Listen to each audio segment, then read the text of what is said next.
I'm going to call it a true 32 at 31.85 at 5 psi. So we got a true 32 on a beadlock wheel, 61.2 pounds. That's pretty dang good. All right, guys, what's up? This is the 32 Aztec XX from Terache. This is a tire I've been working on a bunch. I was just in the factory watching these be produced a couple days ago. So pretty cool. I got home and I already have a tire here waiting for me. This video is going to be the full specs, all my measurements, how I do the measurements. And then at the end of this video, we're going to throw them on the Gen 3 Outlander and see how they clear. Couple things to mention. I'm getting a ton of questions about these tires. They sold out really fast. I'm sorry. We're making them as fast as we can. Vessel Power Sports actually did the drop for us. They had them on their website first, and they sold out really fast. And then we put what was left on our website, and they sold out really fast. Wild Boar also had sold some of these for us as well. So if you want to get a set of these 32s, there's another shipment coming in a few weeks. I don't know the exact date because of how shipping works, but keep an eye on the Terache Facebook page, and we'll put when they're going to be available on our website. But also don't forget to check out our dealers.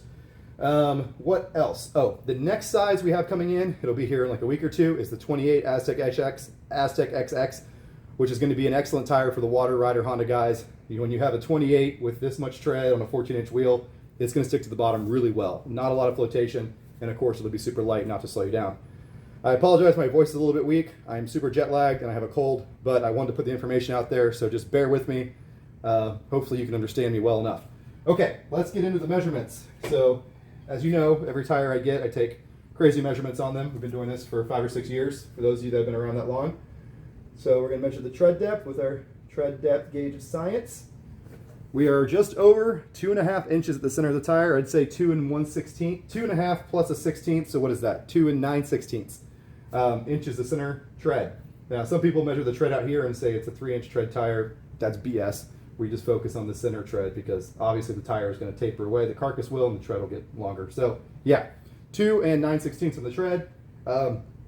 Just a little more tread height than the 30, maybe a 1/16 of an inch, but pretty close. Okay, now let's do diameter. Diameter, or height, is a very important measurement. That's what you guys all keep asking about, and that kind of makes sense because it's relevant for you to know if you can fit this on your machine. So the way I do this, just to be accurate and consistent, is I use a flexible tape measure, take a thumbtack, stick it into the tread block, and then we're going to wrap this around the center of the tire where it sits on top of all the tread blocks. The reason I do this is because these super aggressive tires aren't really round, right? Their tread spacing is so big, the tread is so big. If you try to just set it on the ground and measure it, you're going to get a different answer of height if you're between the knobbies or if you're not between the knobbies. So this is going to take me a minute to get it all centered. So let's go ahead and check the tire pressure real quick. Right at 5 psi on a good low pressure tire gauge. All right, got my tape measure wrapped around the tire in the center all the way around, pull it tight. We're right at 100 inches in circumference. So take circumference divided by 3.14, that gives you the diameter. I'm using my phone to record this, so I gotta grab a calculator real quick. Be right back. Okay, so 100 divided by 3.14 is 31.85. So just shy of 32 inches, and like I showed you, that is a true 5 psi. So I'm really happy with that. That's about as close as we can get. You know, we're targeting exactly 32, but every tire is going to stretch a little bit different when it comes out of the mold. So I think we got it pretty dang close. Also, this tire may grow a little bit over time, right? It's still kind of stiff. I just mounted it up. So once you drive it and it cycles, depending on how much PSI you run, this tire could be a little taller than 32. So be aware of that. If you want to run 10 PSI, this tire is going to measure over 32 once it breaks in at 10 PSI, for sure. So yeah, we got that done. Now I showed you my process for that. Now we're going to put it on the scale. Obviously it's on a Terache wheel, but just to show you the weight of this thing on the Terache wheel. Time to weigh the tire. I'm going to use this lift kit bracket to help the tire balance. So we'll put that on there, zero the scale out, so that weight is not affecting the measurement. And then we should be able to get this sucker to balance on its own. Maybe. Come on, sucker. All right, it's balancing. We are at 61.2 pounds. That makes sense. So the tire is about 46 pounds and change. The wheel is about 14 pounds and change. So we should be right about 60 pounds. So 61.2, I'm happy with that. I'm going to call it a true 32 at 31.85 at 5 psi. So we got a true 32 on a beadlock wheel, 61.2 pounds. That's pretty dang good. Okay, let's go to the garage, bolt it up to the Gen 3, and see how it clears it.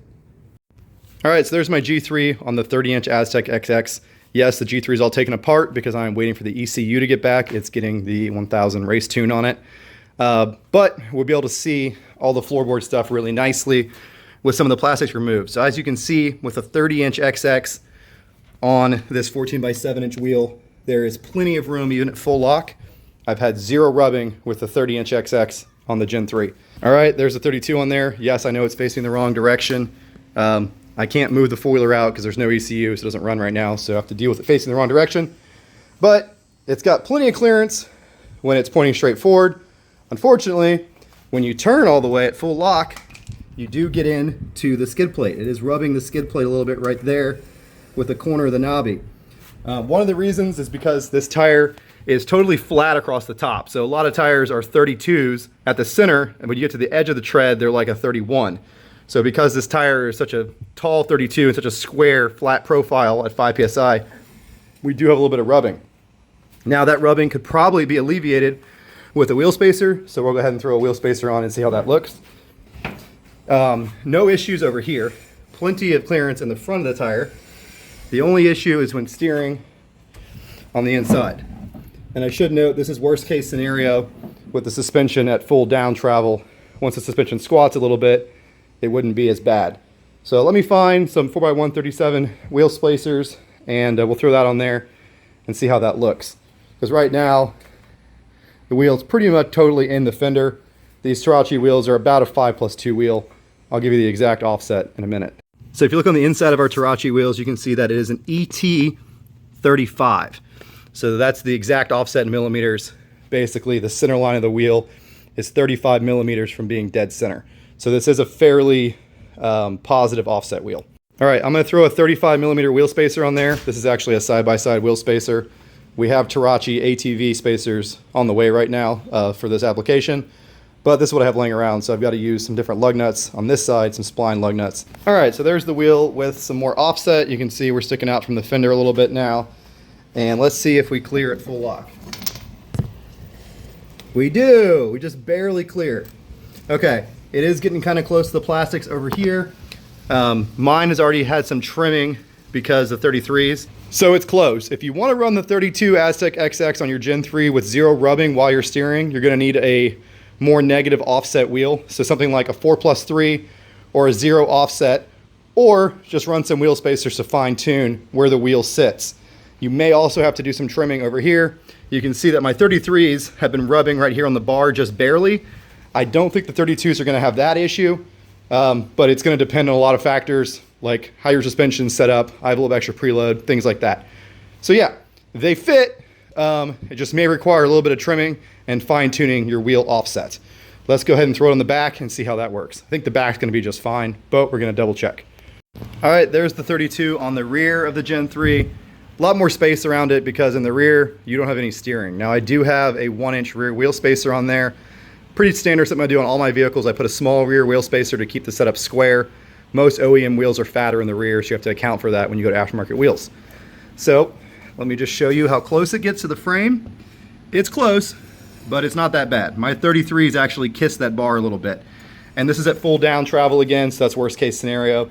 If you wanted to put a bigger wheel spacer on there, you would get more clearance. So if you ran like a 1.5-inch wheel spacer to get the tire out a little bit more, it would be just fine. Now check this out. Number one, bubble shoes. Number two, look how much bigger the 32 is than the 30. It is, it's pretty significant. Yeah, they're monsters.